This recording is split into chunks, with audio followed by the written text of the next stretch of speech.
Karena gue kan dituduh waktu di Sydney, padahal gue nggak masuk hotel, gue nggak ketemu dengan pemain, nggak janjian pemain. Tapi udah biasa lah gue difitnah. Karena kalau komentator lain difitnah nggak ada yang lihat. Kalau Justin baru ditonton.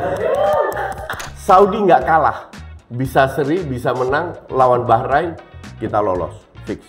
Gue setuju kali ini sama netizen bahwa Rizky Ridho, Itses sama Justin itu yang terbaik. Bukan Messi jelek, tidak. Salut dengan PSSI bisa mendatangkan Simon Tamata. Di Indonesia ini sering kalau lu cetak banyak gol lu hebat. Di mata Simon belum tentu lu hebat. Karena pemain kita yang main di lapangan mayoritas dari Eropa. Pada saat lawan Bahrain di babak pertama itu Kelvin, Ole sama Tom mukanya merah. Iya, betul. Ada berapa yang jatuh di lapangan untuk tarik napas. Untuk kualifikasi katanya main di Saudi dan Qatar. Iya. Untuk gue itu nggak fair karena Saudi ada kemungkinan besar mereka lolos sama Indonesia. Jadi mereka jadi tuan rumah dong. Kasih paham, Kem. Timnas yang sebentar lagi akan berlaga melawan China di matchday ke-9 di grup C. Kualifikasi zona Asia ya untuk Piala Dunia 2026. Dan besok nih, dan ini kondisinya beda banget coach sama lawan China yang sebelumnya di leg yang pertama di China-nya. Apa bedanya? Bedanya sekarang pemainnya kan udah nambah lagi, iya kan. Terus coachnya juga beda. Sekarang juga coach lebih seger, ya kan. Kalau dulu kan coach kuyup banget waktu nonton itu, marah-marah mulu. Sekarang lebih optimis, gitu kan.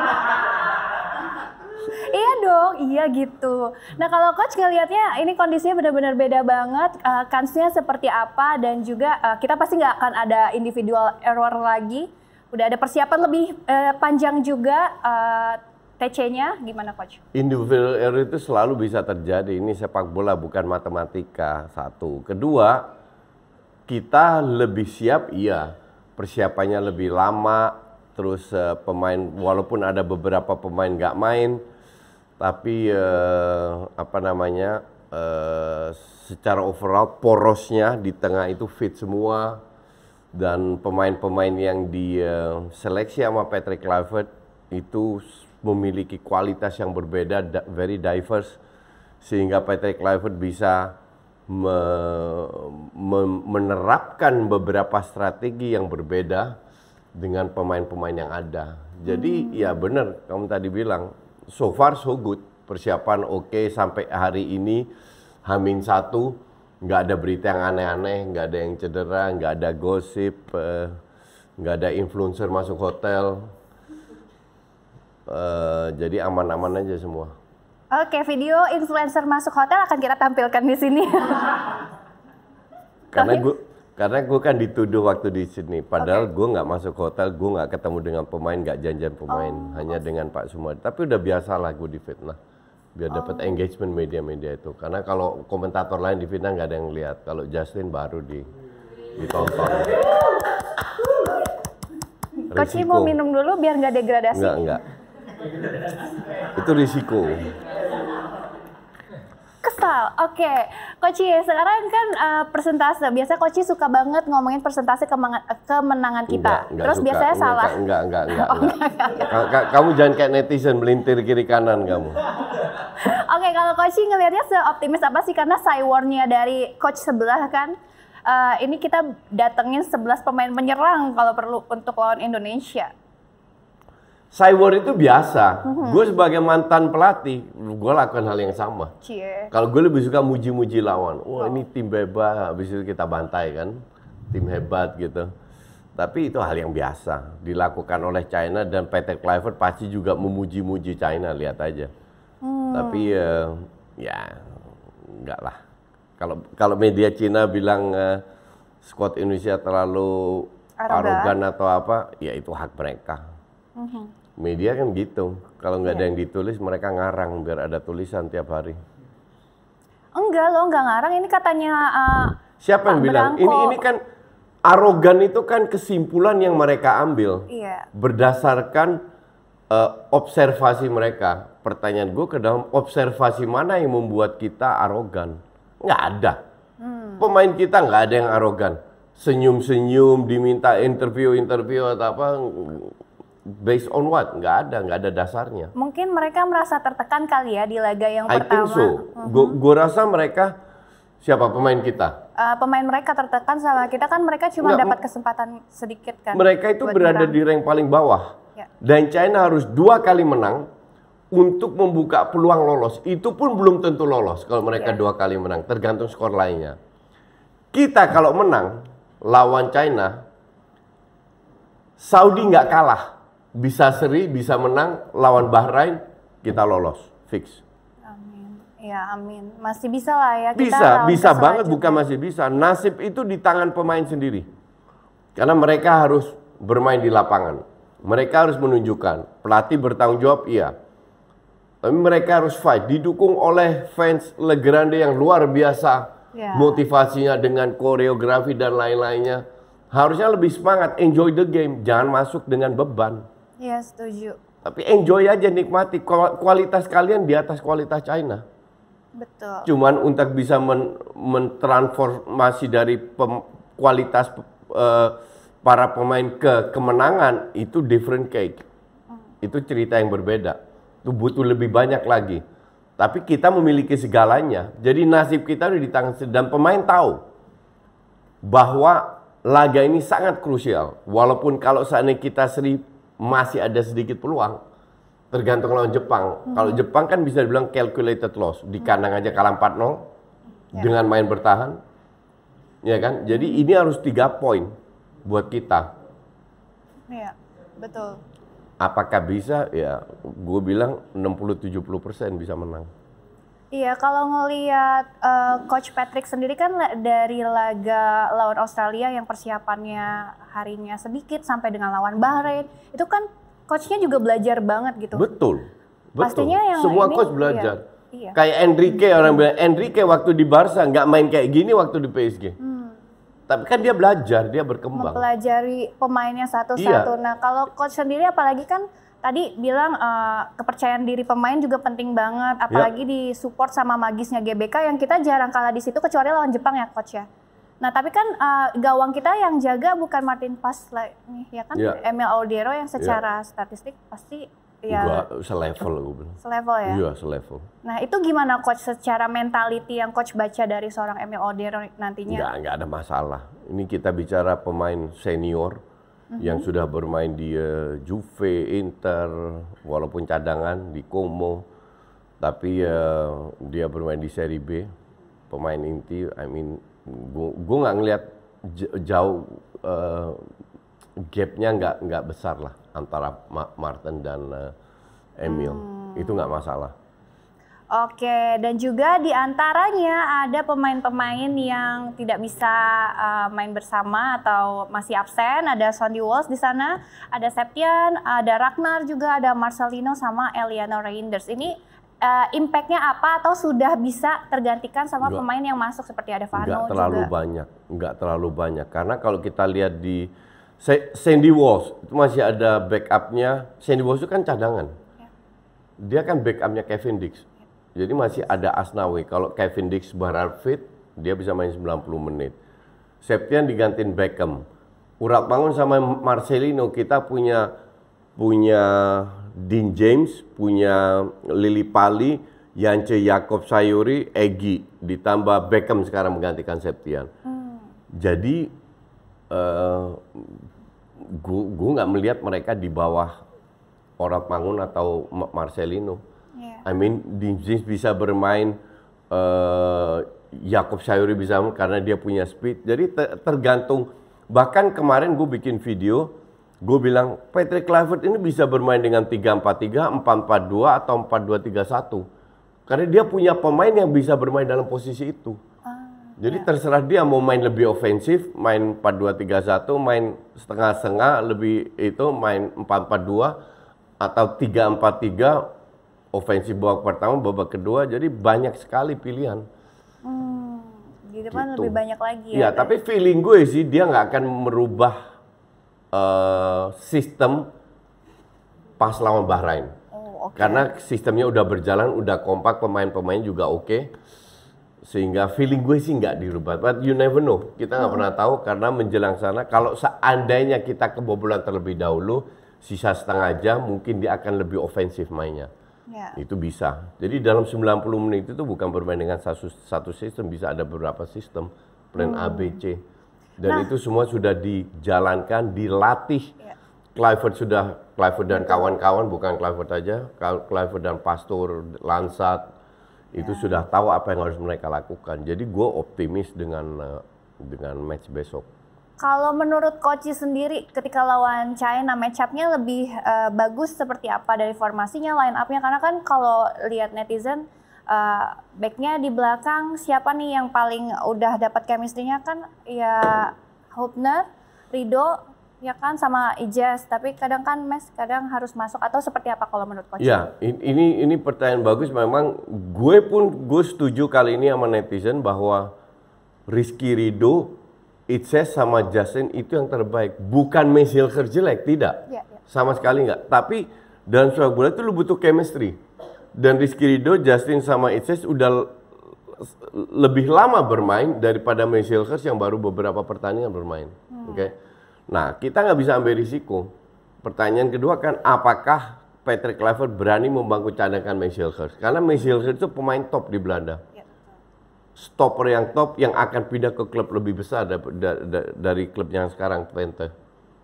Nah, apakah dia berani membangku cadangkan Hilker sehingga Hilker nggak ngambek? Oh, oke. Tapi kalau gue bilang, teruskan apa yang kerjaan yang sudah ditunjukkan lawan Bahrain. Nah, dari Bahrain ke sini itu kan ada berapa bulan. Tapi kita kan nggak ada friendly match, sehingga Patrick Kluivert nggak bisa bereksperimen. Bereksperimennya cuma kemarin, 2 minggu latihan di Bali. Oke. Maka dari itu gue bilang harusnya nggak usah terlalu banyak ambil risiko, ambil 3-4-3 dengan Ridho, Ijaz sama Justin. Oh, yang chemistry-nya udah tahu ya. Gue setuju sama netizen. Ini netizen yang smart yang bilang begitu. Bukan yang 78.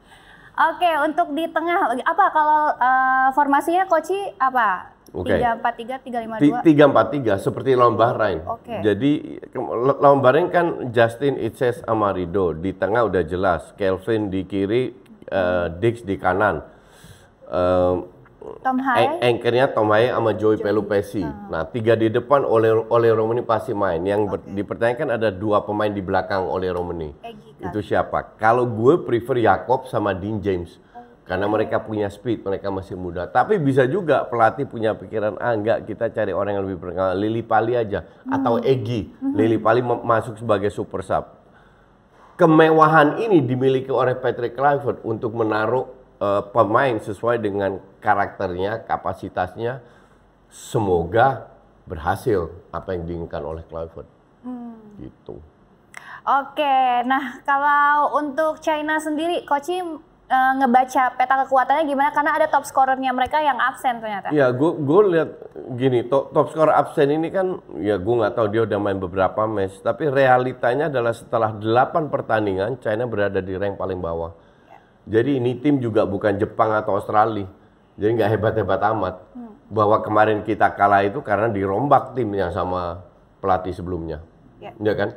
Tapi kalau sekarang kamu tadi udah bilang kita dibanding match pertama di China mendapatkan suntikan beberapa pemain baru, Joey baru, Ole baru, dan Ole kan ya 2 match 2 gol itu kan luar biasa buat kita. Ya. Jadi untuk gue sih tidak merendahkan China sama sekali, tetap respect ini tim, bisa memberi kejutan. Tapi kalau kita memegang nasib kita di tangan sendiri, bermain sesuai dengan kapasitas kita bisa menang. Bahkan bisa lebih dari 2 gol. Iya, setuju sekali. Coach, kalau ngelihat nih, Coach tadi belum komenin juga tentang pemain yang akhirnya ada yang kembali lagi didatangkan untuk Garuda Calling-nya lah, seperti Vano, Egy. Nah, itu Coach ngelihatnya seperti apa? Pemilihan yang akhirnya dipilih sama ada. Coach? Kalau Vano udah berapa tahun terakhir kan dia bermain sangat bagus walaupun dia baru balik dari cedera, tapi kualitasnya kan ada. Egy ini kan lagi on fire di Dewa United. Betul. Jadi pemain lagi on form itu harus dipanggil dan nggak ada kritikan atau apa. Itu udah benar yang apa yang dilakukan sama si Kluivert untuk mendatangkan Vano sama Egy. Kan kemarin juga ada beberapa netizen yang skeptis juga kalau Vano bisa nggak ya bermain full time gitu, karena kalau di liga kan iya full time ya. kalau di liganya itu dia kan nggak bermain secara full Ya, gitu, ya. secara durability Ya, sih. ya enggak, dia nggak perlu main full, dia kan bisa jadi super sub, dia kan bisa main 15, 20, 25 menit. Kan tergantung sikon lagi, apakah kita sudah unggul atau kita ketinggalan atau apa, itu pelatih yang tahu menjelang sana siapa yang masuk. Jadi untuk gue sih, ya kita lihat. I would be happy kalau Vano masuk, karena gue kenal dia. Jadi gue Oh ya, suka dia, ya. oke. Boleh didatengin ke sini, Coach? Bisa diatur. Oke, tanpa sepengetahuan Coach, kita telah mendatangkan, enggak sih, belum secanggih itu kita. Sorry Coach. Oke Coach, kan kemarin juga Coach, kalau nggak salah aku ngelihat udah bikin konten juga ya tentang, ini bacanya aku Simon apa Simon? Simon Tahamata yang Ya. akhirnya join jadi head of scouting di Ya. PSSI. Ini impact-nya seperti apa dan ternyata fun fact-nya udah lancar banget berbahasa Ya, Indonesia. gue itu nggak nyangka bahwa PSSI sanggup. Gue bilang di berapa nggak mungkin dia datang.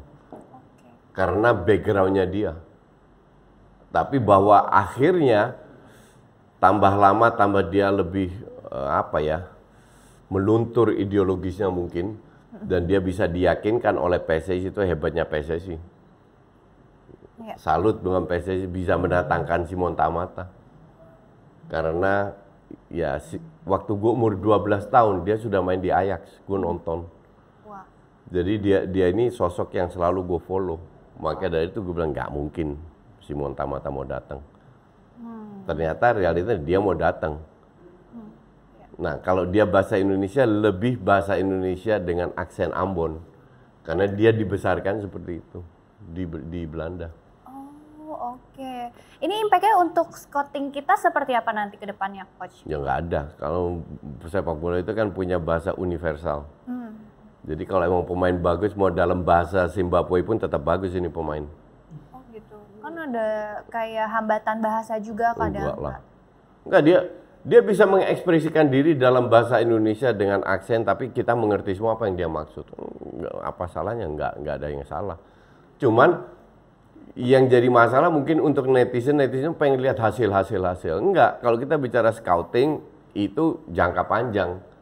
Enggak semua yang di scout bisa benar. PR terbesarnya Pak Simon ini untuk scouting talent di Indonesia apa? Apa yang dia harus lakukan pertama kali? Ya, adalah memilih pemain yang memiliki visi yang sama. Dan karena pemain kita mungkin parameter hebatnya Simon dan pemain beda.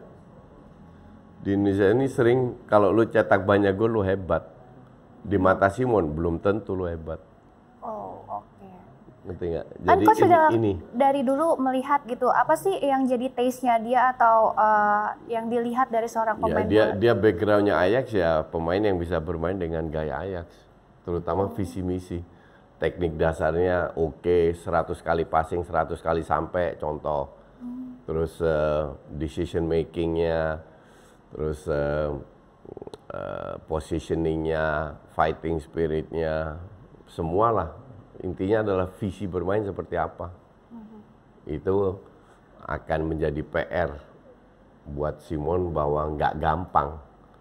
Lu bisa punya bakat, tapi belum tentu lu punya visi. Tahu cara bermain sepak bola dengan benar seperti apa. Iya.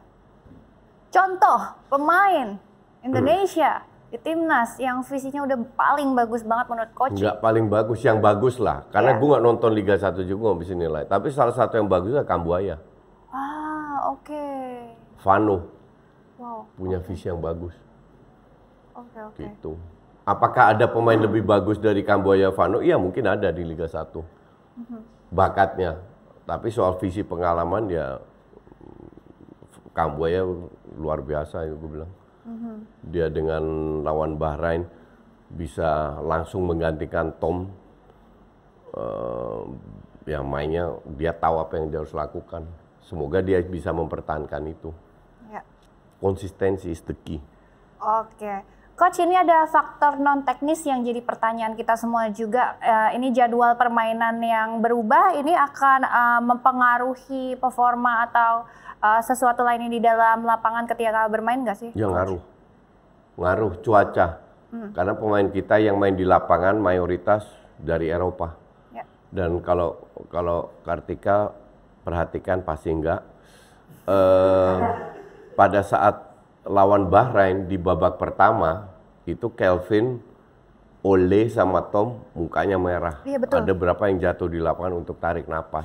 Iya, Bang. Mereka kesulitan dengan kelembapan 80-85% di Indonesia, di Jakarta. Itu yang menjadi masalah. Tapi dengan diundurnya dari sore ke malam, artinya suhunya sudah menurun, lebih bersahabat. Jadi harusnya Tom yang mungkin bisa perform maksimal 60%, semoga besok bisa 70-75%. Itu sangat berpengaruh. Karena itu nggak bisa disiasati. I mean pemain Eropa itu dites VO2 max-nya berapa. Dan mereka memenuhi itu semua. Tapi kalau udah dihajar kelembapan 85%, mereka susah napasnya. Dan itu sudah terbukti beberapa kali. Gitu. Ini strategi kita juga ya Coach ya, Ya. untuk memaksimalkan pemain di lapangan. Ya. Oke, Coach, pertanyaan terakhir banget ini purely dari aku karena aku baru aja kemarin dengar-dengar beberapa YouTube katanya lokasi Piala Dunianya udah ditentukan juga ya yang di Arab Qatar atau gimana sih Coach? Lokasi ini belum fix lokasi putaran kelima. Untuk kualifikasi katanya main di Saudi dan Qatar. Iya. Untuk gue itu nggak fair karena Saudi ada kemungkinan besar mereka lolos sama Indonesia. Jadi mereka jadi tuan rumah dong. Jadi nggak fair. Tapi ya itu kan trik-trik Timur Tengah sering mereka lakukan. Kayak kita waktu dikerjain lawan Bahrain 6 menit injury time jadi 9 menit tambah 50% tanpa ada kejadian yang signifikan dalam 6 menit extra time itu. Betul. Jadi ini harus kita protes. Ini Pak Erik dengan koneksinya harus berani memprotes bahwa ini nggak fair kalau Saudi dan Qatar. Karena mereka juga menjadi tuan rumah, jadi peluang mereka jauh lebih besar. Iya, tapi ini permainan AFC, fakta lah AFC. Udah gue berkali-kali gue kritik AFC. Oke. Makasih Coach untuk hari ini. Sama-sama. Jangan marah-marah lagi ya Coach. Nggak Sehat marah. terus. Enjoy the moment. Selalu. Enjoy the moment, gak apa-apa Coach udah biasa diduain jadinya udah Diduain. kan nomor 2 terus katanya ya kan udah berapa musim nih. Oh, Ya kan Arsenal. Udah ya Coach udah. Terima kasih Kapten udah nonton kita. See you lagi di Kasih Paham Cap. Bye.